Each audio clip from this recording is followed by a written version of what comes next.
The Short Game is listener-supported on Patreon. If you'd like to support the show and join us on our Discord, head to theshortgame.net or patreon.com/theshortgame.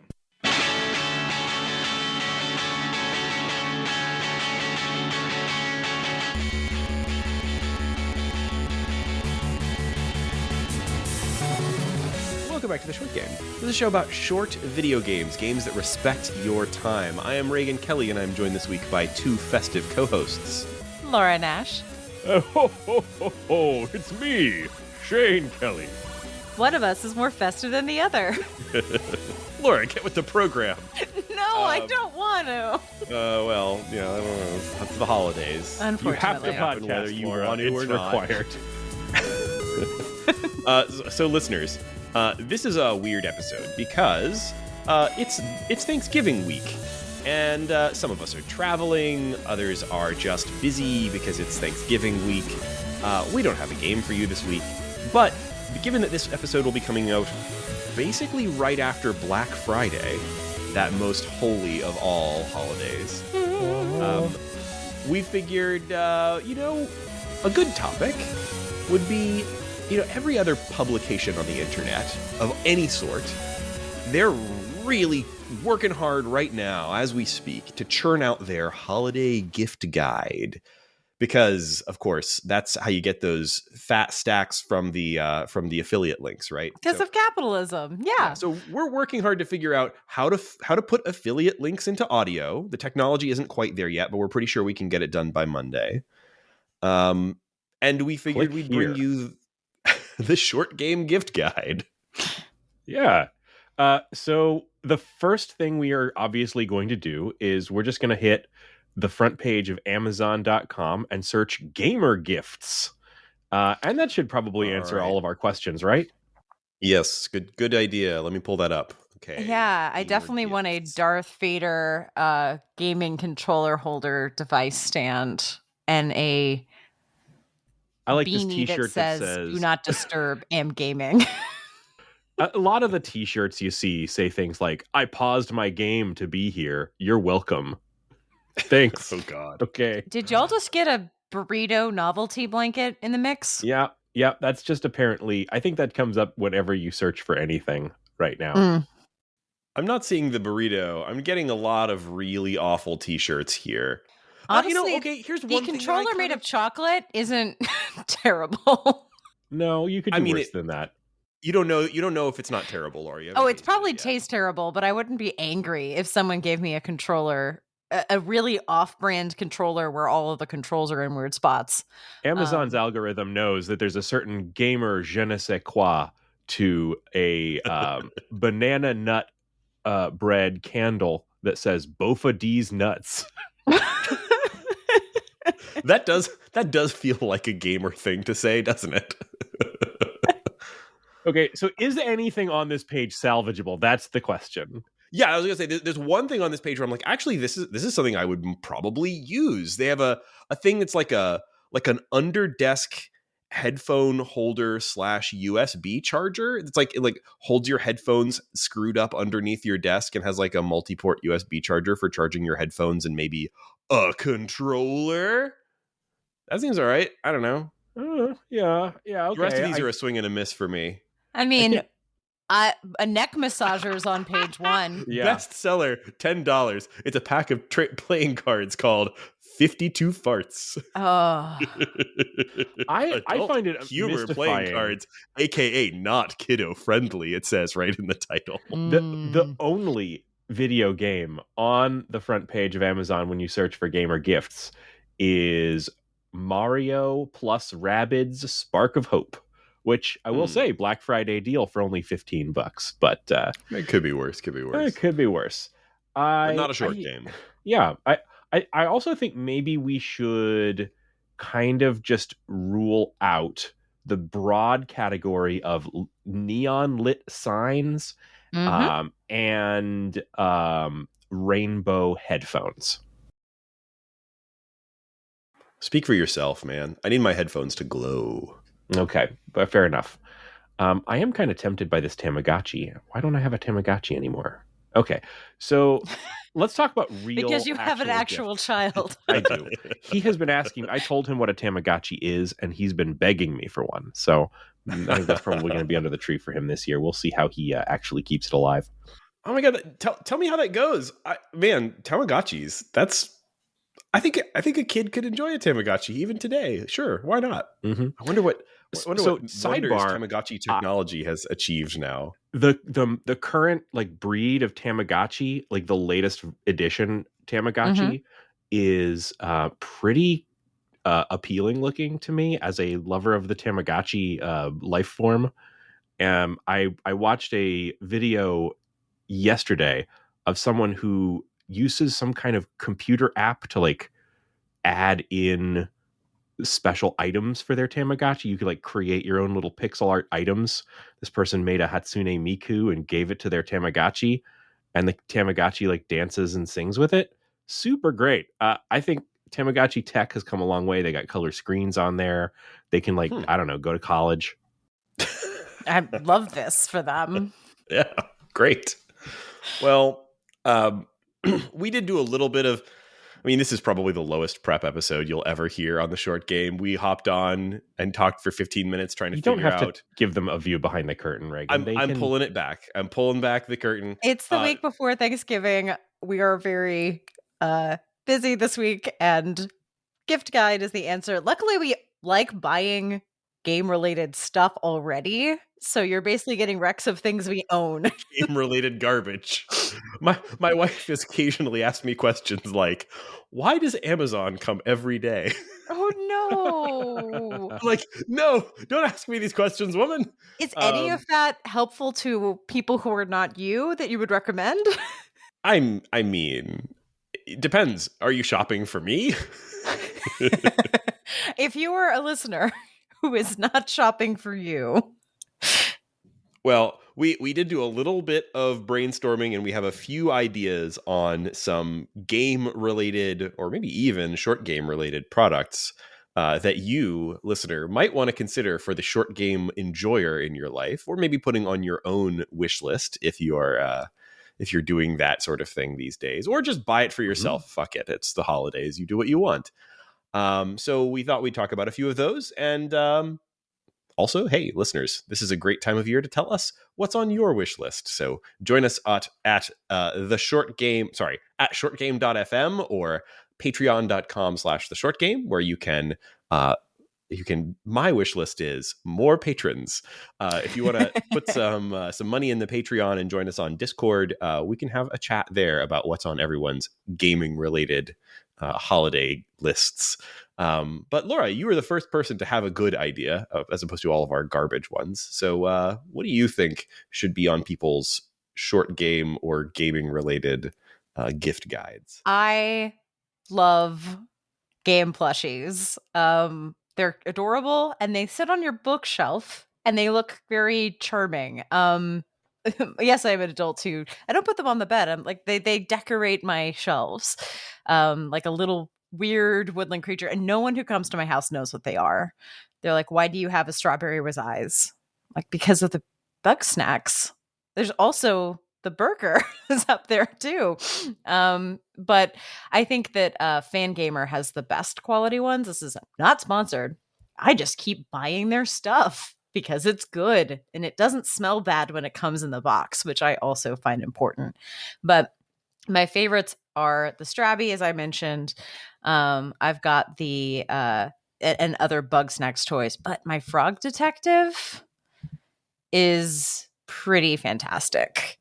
That one is fantastic. It has a little magnifying glass in his hand it is a magnetic one, so you can actually take it out and put it back in his hand. It's about 8 inches tall. The pictures have it in a little tiny boat, but I keep basically I like putting Frog Detective in things, like Frog Detective in your refrigerator, like Frog Detective on your, he used to perch on my second monitor at work, but I thought it was distracting when I was giving important presentations to the Department of Justice. So he had to go back away. Poor little frog detective.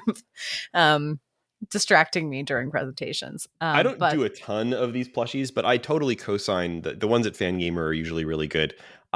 One of my favorites, I only have really one that I can think of, and that was the Octodad plush they did a few years ago. I mean, and by a few years ago, it's probably 2014 or something, right? It was like if I'm adding early in the any, podcast. It'll be the Claire from A Short Hike, because the hat is really cute. Oh. I didn't adore Stray, but a lot of people are flipping out about the Stray plushie because the cat has the backpack. And the Chicory one has markers on it, which is actually why I'm not buying it, because I don't want the pressure of decorating Chicory. Oh god, it's really hard to beat the Deltarune Ralsei plush. That is so cute. I have to encourage people, if you're thinking like, hey, I have a gamer character, a video game character that I would like a plushie of. If you think that video game character like rises to the level of like cultural awareness at all, like think your Mario, your Kirby, or even some of the like mid-tier like Nintendo characters, I would say hit up eBay first, because the thing is, Strabby, there's only ever been one Strabby plushie ever produced.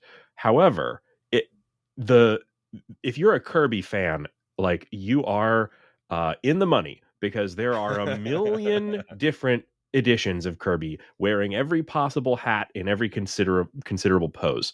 So hit up eBay and you will find not only the wide variety, but a much cheaper deal. Like those like the like new old stock Kirby from like 5 years ago it's not out of style. He's still round and pink.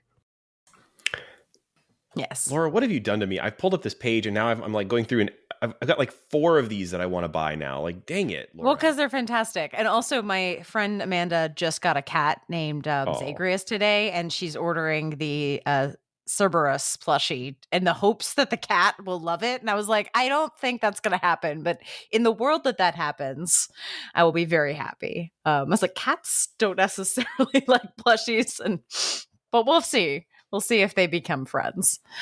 I'm very sorry for everybody's wallets. Enjoy how cute all of these are. Yeah. I have a gamer gift that I want to pitch that I think every gamer really needs. Yes. But is not really a game related thing. And it's a large tray. I cannot tell you how much my like gaming life was enhanced when I found at a yard sale a large that mine happens to be kind of made of brass tray, and it's perfect for those times where you want to go to the kitchen and get a bunch of snacks and bring them back to the couch for your gaming session, and you have the snacks near you on the couch, but they're stabilized because they're on a nice large tray. And you stick your controller on there. You can, it keeps stuff from spilling. Gaming, can be a messy business, and it helps keep things a little bit more orderly. So I think it is a good way to level up your sofa-based gaming experience. I totally co-sign that. I have a couple of different trays. If you happen to be near an IKEA, they have a large selection of various trays that are, you see them in an IKEA and you're like, oh yes, I'm going to get trays and that's going to organize my life and it's going to be wonderful. And no, I mean, it's just another place for you to put clutter, but on a couch, it's great. I don't have a coffee table like some people do. And so having a tray is like, you got a big ottoman. The top of the bar cart just keeps getting turned into my tray. You can even order a specifically gamer-oriented tray that is called the Couch Console. And if you Google it, you will find that it is a tray with a gyroscopically stabilized drink holder. Depending on how extreme your gamer moments are, this could be for you. A thing I really enjoyed in my last apartment was I got some like command hook little special shelves to put your controllers on, and they're just like a little tiny shelf with 2 little knobs, and they just keep your controller like mounted on the wall, so you could mount your controllers up and down the wall. This was very handy because I lived in a closet. I now live in a 1-bedroom and I have so much more space, but if you have no space, like, consider mounting your controllers in a little removable wall thing. It will make your table so much clearer. And you can still charge them very easily from your wall if you're running a cord up to them. I do the same thing, but with the IKEA like pegboard version of Oh, that. nice. Yeah. Yeah, IKEA's pegboards are reasonably priced. Pegboards are surprisingly expensive for essentially a piece of wood plus some screws. Like, but it mostly the expense comes down to the various shit you hang on them, which is sort of specialized depending on your pegboard. But IKEA's thing is great. I forget the name of it. It's, Svalsbengschwez or something. But you buy these, you screw them to your wall, and then if those affiliate links are really going to work when you tell people the made-up name that you have. Just search for IKEA pegboard, you'll find it. But one of the things that I found is really cool is that there's like an aftermarket on Etsy and other places like that of like specialized stuff. So if you have the IKEA pegboard, which is like one of the more common ones, you can go and find IKEA pegboard specific controller mounts or other like gamery things, headphone mounts, stuff like that. You don't need that. Like most of the hooks, like, you can put a controller in one of its little shelves, or right. But if you want that kind of level of like, I've got a gamer wall, God bless you. And also you can do that. You can get a little 3D printed thing that people have designed for you, and they're not all that expensive mostly. So honestly, it's just really nice to declutter. Yeah. It might not be the most exciting Christmas present, but it's really nice. Yeah. I mean, honestly, like doing something like that for a person in your life might huge. Be like if somebody came, it was like, hey, my Christmas present to you is I'm going to take all that shit that you have on your desk that you've been meaning to find some way to display for 100 years, and I'm going to set something up to display it for you. Like, I would have loved that. And especially something like a pegboard is reconfigurable. So like you can still give them some agency in it. Right. So that might be a really good way to do it. I was actually going to recommend something else. This is another like only like tangentially gaming related thing. But, if we're thinking outside the box for like gaming gifts, there's probably a better version of this, maybe even a gaming version of this. But a thing that I freaking love for gaming that was never designed for gaming is the Boppy nursing pillow. This is a specialized pillow for nursing moms. Okay. It's shaped like the letter U, or kind of like a horseshoe. And the idea is when you're a nursing mom, you sit on your couch or whatever, and you tuck the Boppy nursing pillow around your body, and it gives your baby a place to like it supports your baby while you're breastfeeding. I don't know about the brand name, but we had one of these. Yeah.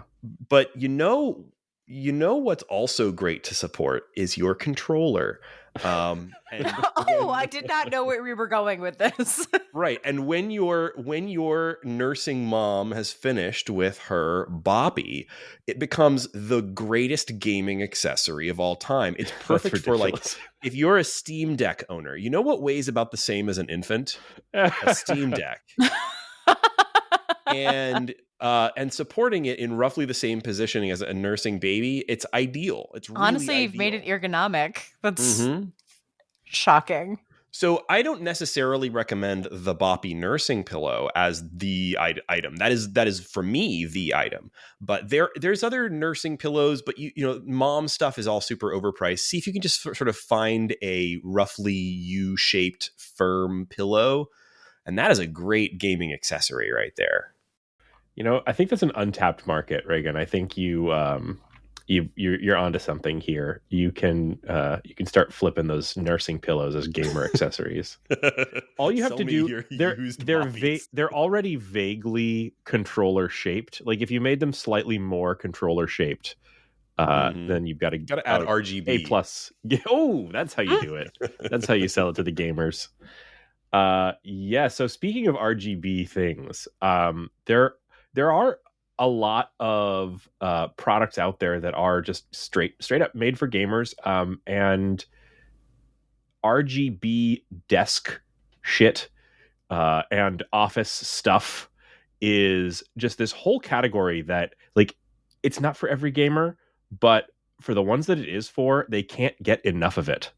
So, what do you think about those? Like, would you suggest that someone get like a glowy rainbow mouse pad, or for the gamer in their life? It's not for me, but maybe it's for your gamer. I don't know. I mean, Maybe. I've been watching a lot of Dropout that people recorded in the pandemic, and I do think there are like lights or like things that change color a little bit that are like actually really nice looking. I've seen a lot of like influencery ladies with these kind of glowy light up desks and those things. I think those can be cute. I think like the more aggressive it is, the less likely I want it in my life. But I think some of those glowy lights can be really nice. Like accent lighting can be adorable. Glowy signs can be cute. Maybe I would give like Reagan a tiki bar sign with Reagan's tiki bar. I would dig that, actually. That would be great. I have actually thought about giving this to you, but I did not think it was safe. I was like, this company looks like it might break and radiate your children, so I didn't give it to you. But like, I think you can get like custom signs or cute stuff. Like, I think just go like a step beyond. Like, if you like a light up sign, like go to Etsy and get a custom wording one, or like just make it a little nicer if you have time. If it's like 2 days, we're right at that time of year where like the idea of buying a custom gift, it might not be doable for you right now, depending on the gift and the seller. But might not be, might be possible. I ordered a custom embroidery, and it is shipping crickets and stuff that are turning stuff out. This is the hot time of year for that. Yes. I was gonna. I've one. I'm not buying any gaming gifts for anybody right now because like I'm the gamer in my life. Like my wife doesn't need an RGB whatever. There's not that many. I mean, apart from Shane, there's not that many like gamers that I'm like engaged in giving holiday gifts to. And sometimes I kind of steer away from the gaming stuff anyway. But I do have one gaming gift planned this year. And it was inspired by a YouTube video, so I thought I might just link to it in the description or in the show notes. So ring the bell. But I love gaming handhelds, and I like the little like emulator based handhelds. They don't make awesome gifts. I have given them as gifts. I've given gifts like I gave all my my co-hosts Miu Minis at one point because I thought it was fun. They can make good gifts depending on the right person. But the thing about these sorts of devices, like gaming handhelds, is that they can be difficult to give as gifts because in some ways they're a little bit complicated, and really and especially they can be really complicated for children. So you might think like, oh man, I can get this $60 or whatever handheld that can play every game under the sun, give it to my kid, and suddenly my kid's mind is going to explode in the same way that my mind would have exploded if somebody had handed me a comparable device when I was a kid. But that's not true, because kids today have so many more options and so many more choices, and they're keyed into the history of games and the current gaming landscape in a way that, like, if this thing doesn't play Fortnite, why do I want it? That kind of thing. So this video is sort of about like, well, let's say that you do want to buy a retro handheld for a child in your life. Well, what would you want to do to set that up in a way that makes sense? And really, it's talking about just the specific, like, technical stuff you can do on most retro handhelds to make them kid-friendly, especially friendly for small kids. And it talks about just little stuff like, what games do you put on there? If I set up a retro handheld for myself, it's going to have essentially every game ever made on there, because I want to be able to, like, hear about a weird Japanese game in a YouTube video and be like, I wonder what that's like, and go and play it immediately. I just want it all on there. But for a kid, that's going to be extremely overwhelming. They're not going to play anything. So like thinking about how do you? They're going to find some 5 bad games and be completely turned off of it forever. Yeah, they're gonna boot up one game that sucks, and they're gonna put the thing down and never play it again. So like thinking about like, okay, well, like, does this kid know Nintendo characters? What are 3 or 4 games featuring Nintendo characters that kid is gonna relate to? Like, this kid knows who Mario is. Put 3 Mario games on there. That kind of thing. And all the way up to just like, how do you set up the settings so that the kid can't fuck it up? How do you set the settings on one of these devices so the kid can't get into an unrecoverable state where they can't, they lose their saves, or they get frustrated or whatever? How do you set up a device like this so that it's easy and fun for a kid rather than being like a weird old homework assignment? So I thought that was a fun video. I will warn you, this video is from a YouTuber who I really... It's from this YouTuber. I thought it was a good video in terms of content. It's from a YouTuber called Tech Dweeb, whose gimmick is doing a dweeby fake dweeb voice the entire time. So if that video is maybe just think about the concept. I've watched other videos from this guy. I don't love it. I hate his shtick, but this particular video is pretty good if you can deal with his I'm the tech dweeb, and I love to talk about video games. Kind of, and I am a vampire. I can't quite properly do it justice. You come to me awful. On the night of my daughter's wedding, and you want technology advice. God. Anyway, I thought I'd recommend it as a potential thing. The specific device that he recommends is the one that's this is an interesting, weird quirk that thing that I found out recently. There's a specific Powkiddy emulation handheld, the S20 or something. I forget the particular model that went viral on TikTok a little while ago. And he was like, get this one for kids. They've probably seen it on TikTok. I don't know why that specific model went viral on TikTok. Shane, that's the one that your kid's getting. No one knows why anything goes viral on TikTok. But thank you. Yeah, that's awesome. He's gonna love it. He has seen the handheld that you gave me, and he was like, "What the heck is that?" And I told him, I basically said, "Well, it's a kind of a Game Boy." He's like, "What's a Game Boy?" Well, back in the day, and so we've actually played around with that for a bit. He's played some Kirby games and stuff on there, so having his own is going to be very exciting for him. Cool. Well, I'm looking forward to setting it up for him. The only other thing I've got is decorating stuff they already have. A lot of people make cute little stickers to stick on Switches. My other pro tip is to search the game name on Etsy and see what comes up, which is how I found the Untitled Goose game magnetic key holder. Ooh. So you can stick your keys in its beak. This is an incredible object. I love it. And there are a lot of them. I linked to one for the chat so that my coworkers could see it. So to describe it a little better, it is the goose, and then under the bill they've stuck a magnet so you can just stick your keys there and it looks like the goose has run away with your keys.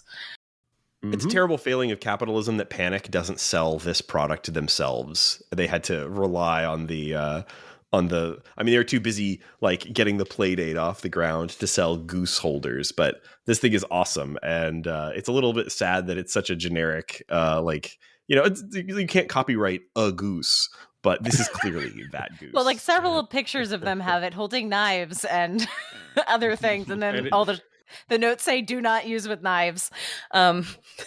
Good job, everybody. The title is Untitled Goose. I think that Panic kind of shot themselves in the foot by not titling the goose because now they have no ownership over the entire concept and character of their game. But I'm looking at the Etsy listing for this, and this has one of the things that is my favorite things to see on miscellaneous Etsy 3D printed items, which is they've added the picture that says, "Hey, this is the version where we fixed all the problems," and it says "You asked, we listened. Now with improved feet, the bottom is cleaner." Beware, the you will still see print lines on this goose. And you also can choose to get a version that glows in the dark. One of the photos has it holding a Bitcoin. Why? And a pair of pliers by the tip of the pliers. Which I suppose is there to prove that the magnet works, but it's just really disconcerting. An ice cream scoop by the top of the scoop. Why did you choose these things? But this is not an expensive gift. You can get it in multiple sizes. $15 for the small. The biggest one is $27.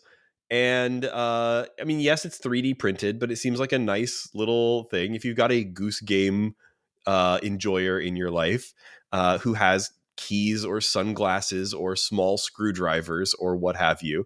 This seems like a really asking fun a lot. Somebody thing. who has keys. Yeah. Well, Like, we can't if I all be had so a garage door opener, I would like to put this Goose where I would normally store the garage door opener and just have it hold it for me. That would be wonderful if I lived such a life.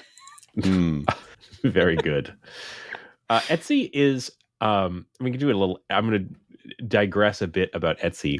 A few years ago, Etsy was kind of amazing. Etsy was like pretty much everything on there was handmade and special and very, very cool.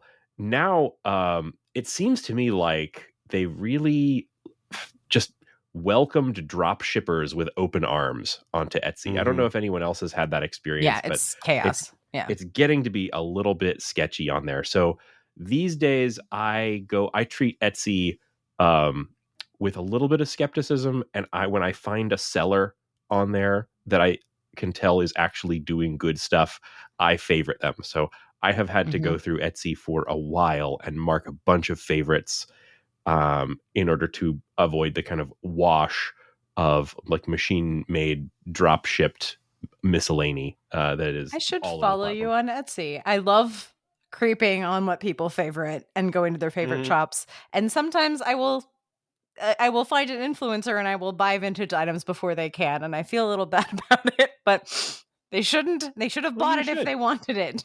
My actually, I have a way to circle back and make this relevant. My kick on Etsy lately has been bandanas. Like I'm working my way out of having a lot of like graphic tees in my life. I'm just not that dude anymore. But I do. I have picked up this horrible affectation of tending to carry a bandana as kind of like a pocket handkerchief. And sometimes like, for various other reasons. And it's handier than you might think, especially when you have a child, to always have something that you can use to wipe stuff with. And if it's cool looking, all the better. The one of these that I will recommend, I don't know if we can squeeze this into the show notes, but there's one on here that I have almost clicked buy on a few times that is a pattern based on the old Game & Watch games, and so there are gamer versions of that. Most of the ones that I am picking up are much less embarrassing to have or wear, but yes, those do exist. So there's gamer everything. I did not know you were becoming a bandana guy. That's like a new kind of guy to me. I really don't want to categorize myself in that way. There's I am a guy who has some bandanas, and I like to buy them as gifts for people because they are somewhere in between practical and impractical, and they're also very small and generally cheap. So and if you go on a place like Etsy, you're going to see lots of there's a lot of junky ones that are the ones you would expect that are like, hey, well, this one has got flames on it, this one's got a skull. But if you poke around, there are some people who are making really cool prints on there, and they're awesome. I actually just got one for my wife that has a possum with her babies on it. It's just really cute. So if this is a not for gamers, but if you've got a girl in your life, I think that bandanas are cute, and so are claw clips. Claw clips are very incredibly popular. As somebody who lives in New York, and every time I get complimented on anything I'm wearing, if it's a claw clip, it's always somebody under the age of 22. And they're like, I really think your claw clip's cool. And I'm like, finally. Yep. Yeah. You're not making fun of me. So there's a lot of those that you can find a claw clip kind of in the shape of anything these days. I found one that was in the shape of some bread, which, everyone, Julia and I both love bread. Got the bread one, got one shaped like a few of our favorite animals. You can find those in a variety of cool shapes and colors. So yeah, be cool. That's a complete sidebar that has nothing to do with our podcast or gaming. So you can tell Very we prepared. weird, but okay. I do want to jump into a topic that I am hoping we can all discuss and maybe come up with some answers on. A really good gift for gamers in theory, not always in practice, is a controller. In general, people often don't have enough controllers. I recently had to replace a few of them, and I'm always astounded by how much the good ones cost. But there's a lot of variety in like third-party ones. When I was a kid, all the third-party controllers were absolute garbage, and you would only ever give the Mad Catz like rattly plastic controller to a guest in your house, because that's the polite thing to do, is to give them the bad one. These days, I think there's a lot more really good third-party controller makers, and there's a wide variety of stuff out there. And also relevant, some of them are super cute. Like I went shopping for a kind of a off-brand pro controller style controller, so that my son could play certain games that he wanted to try the pro controller for.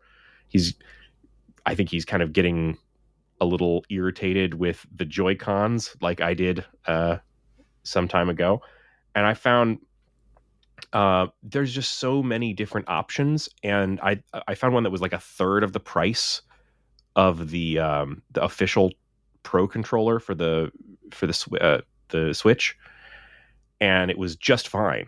And then I started to wonder, like, what if I had gone with some of these super cute ones? There's ones that look like all your favorite game characters. I almost bought a Xbox controller that looks like a Minecraft pig because it was so cute. So I don't know. What do you guys think about third-party controllers in general? Like, favorite brands? What's the good ones? What do we avoid? I have two things to recommend. The first thing would be, it's not third party, but if you are buying a controller for someone as a gift, if they are either an Xbox or PC gamer, I think you can't go wrong with doing the Xbox Design Lab. Have you guys seen the Xbox Design Lab? It's like almost like a sneaker customizer. It's super. It's even more than I've ever seen with something like sneakers. Oh, It's really? not too unreasonable, but like the pricing is pretty Yeah. reasonable. But like you can go in there, like you can buy any of the Xbox controllers, including the Elite controllers.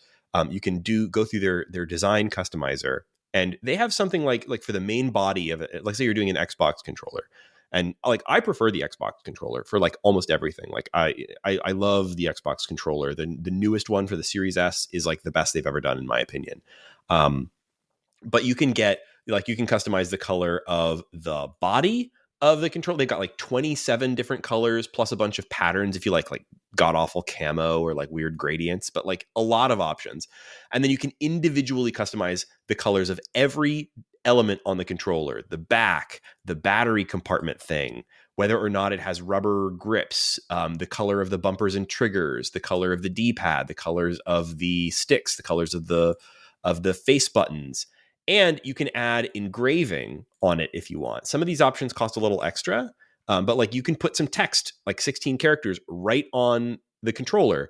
And so you could customize. This would be, I think, an incredible gift if you have a gamer who, you want to maybe make it an in-joke or customize it in the color scheme of their favorite, I don't know, sports team or whatever it is that people like. If you can come up with some kind of like scheme or theme for it, you're going to get like a good controller, a controller they'll actually use. Xbox controllers are really good, but you can really make it custom, and that makes it kind of special.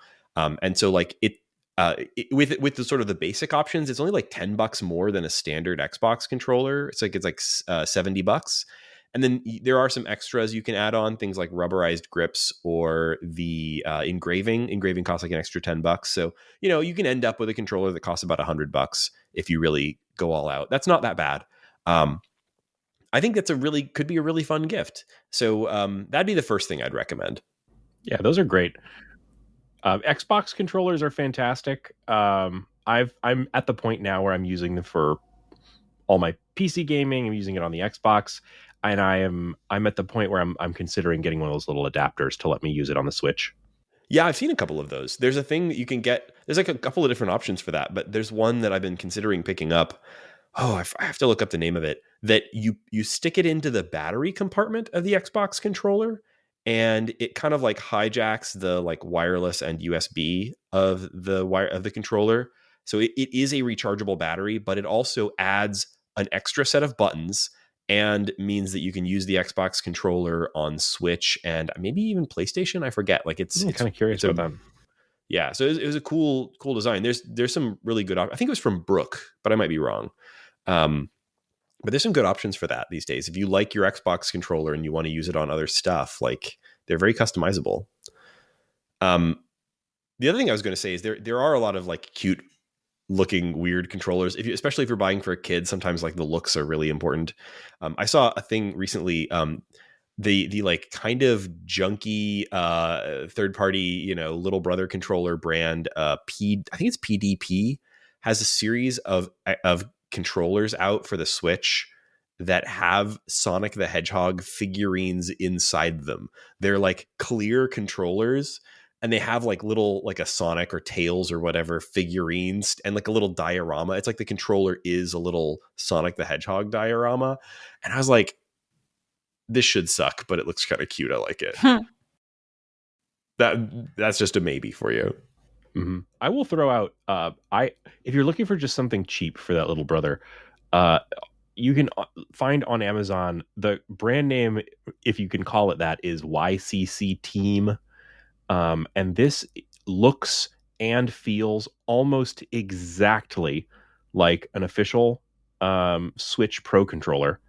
Including vibration, NFC for the amiibo, like has all the features, can wake up the Switch. Like there are a lot of things that can be annoying about these, but this one works great with one weird exception. It's covered in these, like at a glance you could miss it, but it has this sort of engraved vines and stars pattern all over it. So which is kind of attractive and kind of repulsive, but the thing only cost $30, which is like the cheapest one of these that I could find.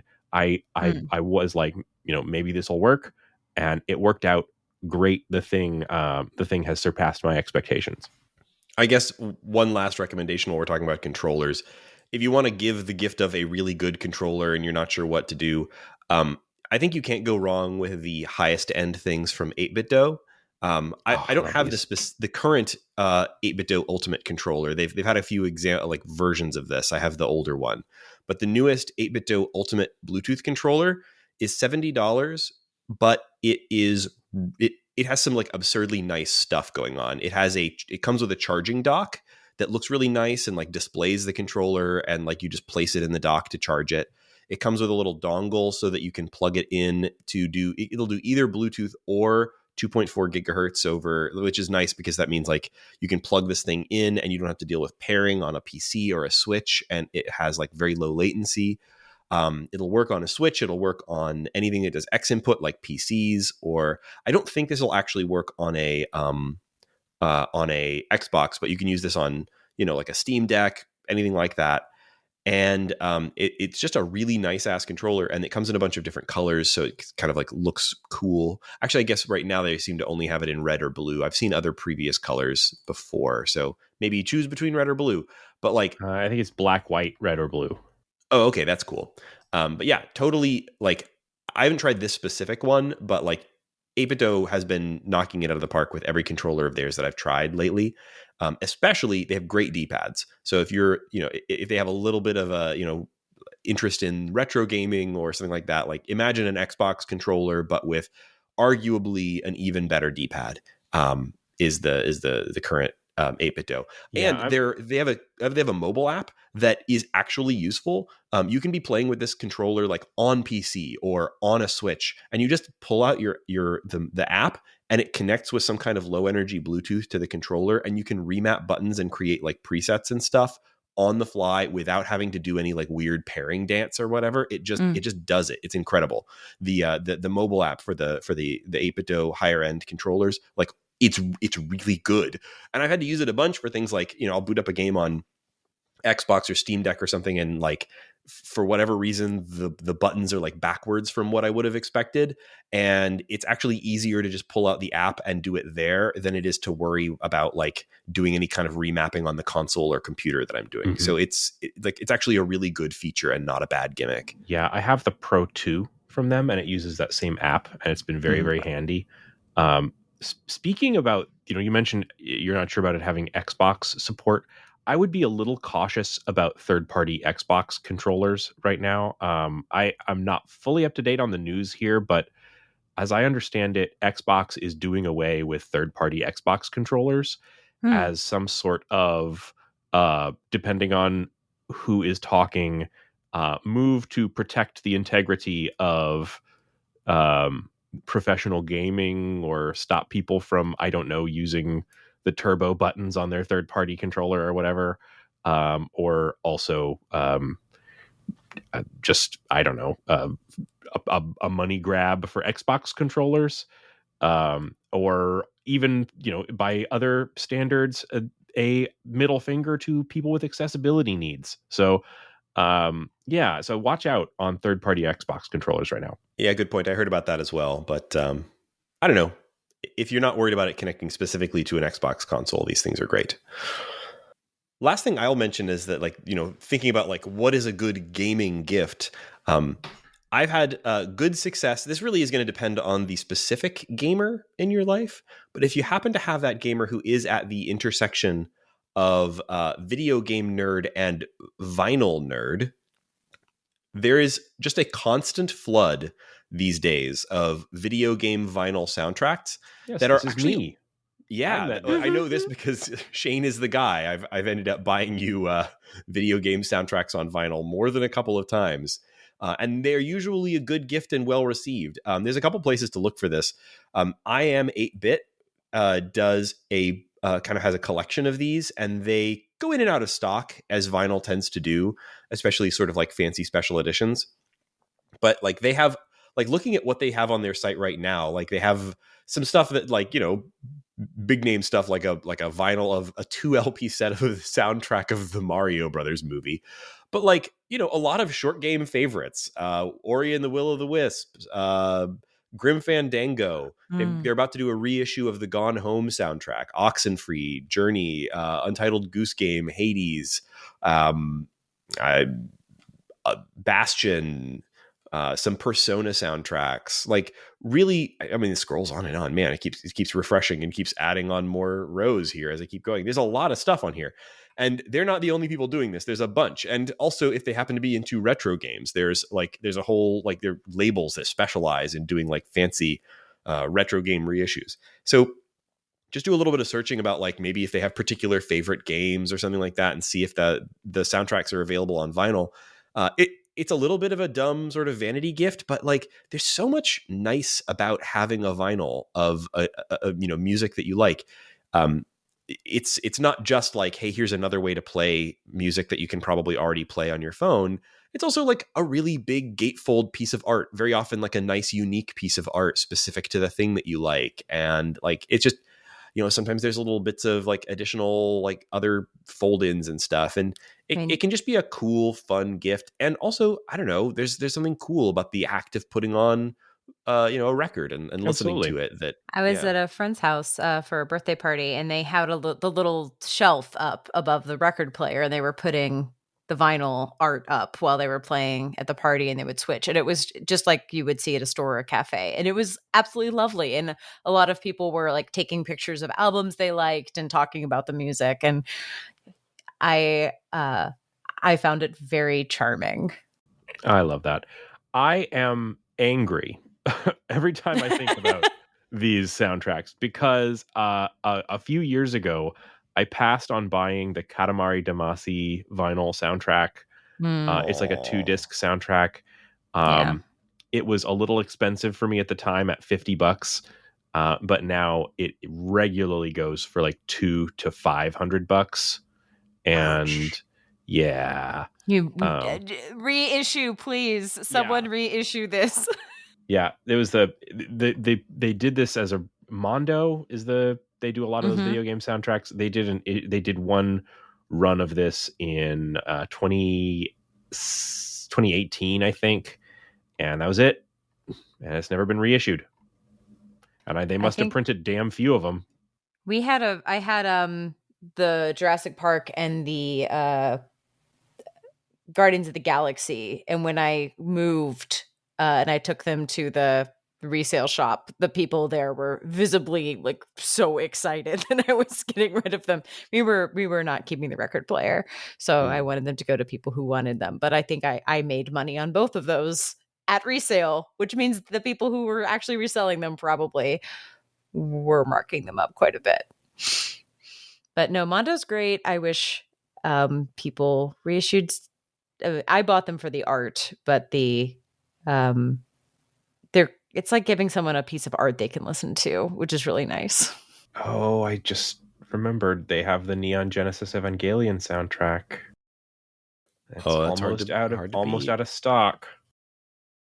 Like $42. Are we all just now shopping now and forgot about the episode? Yeah, I'm just shopping now.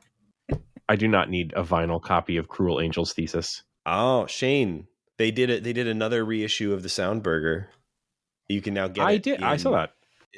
Yeah. But the red is still special edition. Yeah. So if this is not a gamer gift specifically, but this is a vinyl gift.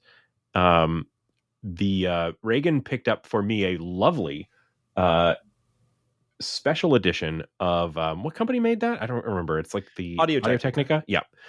It's called the Soundburger, and it was originally a very strange product that was released for vinyl lovers to compete with the Walkman. And so if you are the kind of person who wants to sit outdoors in the park and listen to an LP, this was the product for you. If you had a endless supply of D-cell batteries. The new version of this thing is slightly more practical because it has Bluetooth, so you can connect your Bluetooth headphones to it, or in my case, just Bluetooth it to your kind of home stereo system. And it is literally, it's like the size of a shoe. And the record sits in it in a very odd way, where it sort of sticks out. It's hard to describe in a visual way. It's like kind of capsule shaped, and the record sits in it, but not really fully under or around it. It just sort of sticks out. But despite being a very truly weird product, it's a terrific little record player.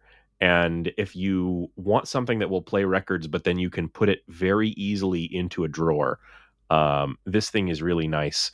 And I've been really enjoying it. I am actually still kind of shopping for a record player because mine was destroyed there are a lot of things we've mentioned over the course of this episode: controllers, record players that my son broke during his ages of like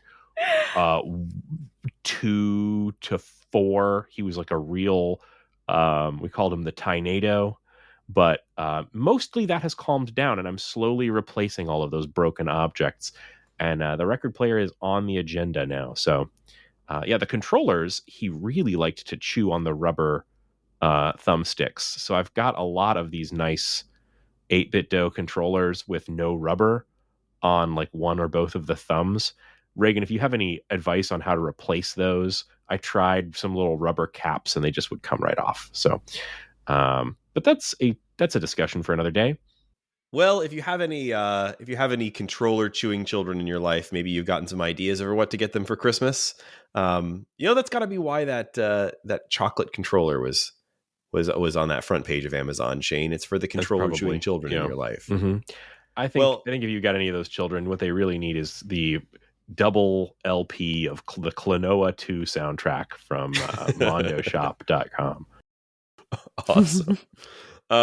But like listeners, if you have suggestions for gaming related gifts, we'd love to hear those. I mentioned earlier, you can come on our Discord and share them with us. It'd be good to chat about that stuff while I'm And honestly, if you have gift advice for, let's say, a woman in her 30s, mother of 3 children, who has a variety of interests, but is very hard to shop for, and you don't know what to buy her for Christmas, that would I was also already be helpful telling to you, Reagan, bandanas and hair and claw clips.